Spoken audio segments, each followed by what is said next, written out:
Today it's time to do another flight on my Habu SS 50mm. It's a small one, it's a fun one. Let's go outside and fly this Habu.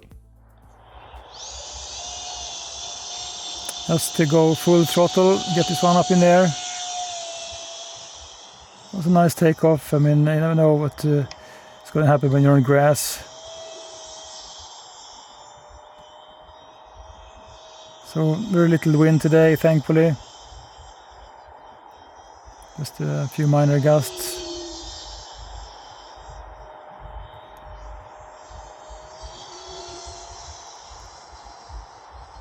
The Habu is a really easy, small EDF, also really well controlled.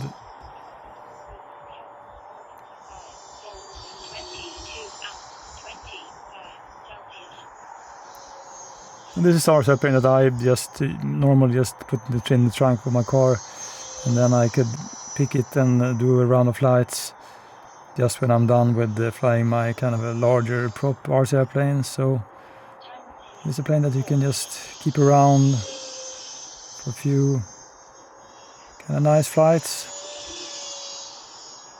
And it's not the most exciting or beautiful or agile EDF I've tried.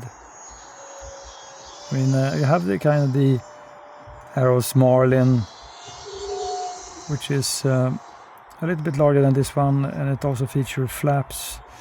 I think this one looks better than the Marlin. The Marlin, on the other hand, does have a 64mm EDF, so a nicer sound to it.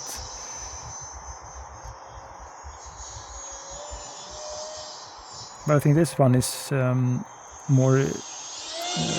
It's easy just to get down, because I've experienced so much bouncing and odd thing than with the Marlin. But with this one, I mean, it surely just can wobble or bounce also, but it's a lighter, smaller RC airplane, and also the nose gear is much more robust on this one than on the Marlin, for instance. And you also have the E-Flite F15, which I've tried, and I think that the F15 is a beautiful RC airplane.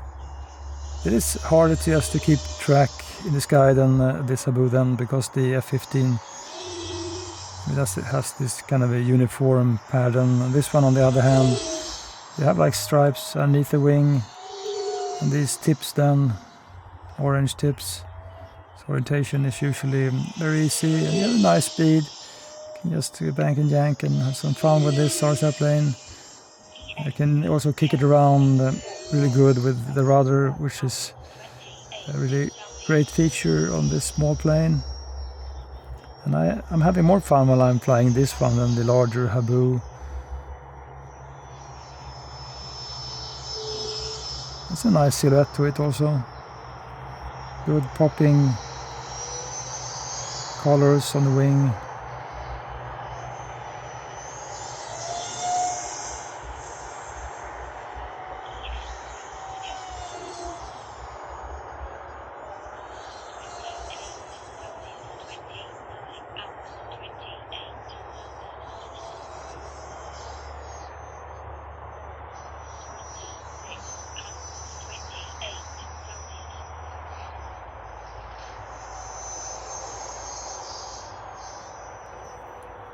It's always interesting to get this one down on grass.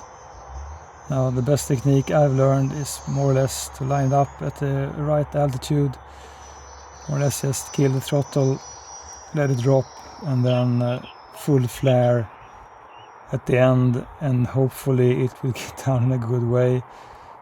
I also experienced some pretty interesting landings, so it's always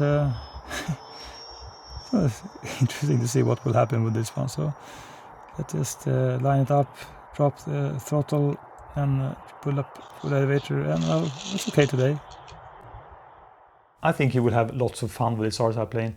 I mean, it's just a uncomplicated, economical one, because it runs on 3S, and just a fun plane to toss around in the sky and do like kind of tight maneuvers with. I think it's a good size also if you're not interested in getting like these larger EDF RC airplanes. And I mean, the thing is, this one doesn't require too much space to fly, because thanks to the rudder you can do really tight turns, and it also have this nice visibility then with these orange tips and also stripes underneath. So it's an uncomplicated design. You have these pop-in landing gears. This one, I think you have to screw in, and really nice because you have like 5 screws. Then you can remove the wing, and then you have access to the speed controller and to the motor inside also. And I mean, it's quite a crammed place in this one. So you have like servos and cables and the receiver and everything. And on mine, I reinforced this nose section then with the carbon fiber rods, just to have this one holding up much better. But I mean, surely a nice and uncomplicated one. I mean, I will sure just continue to fly this Habu and yeah, show more flights, because it is, I mean, it's nothing special about it. I think that some planes you just have maybe in your trunk, and you just bring them when you want to have a break from your usual nice bush planes or whatever it is. So that's just some more opinions then about my Habu SS 50mm.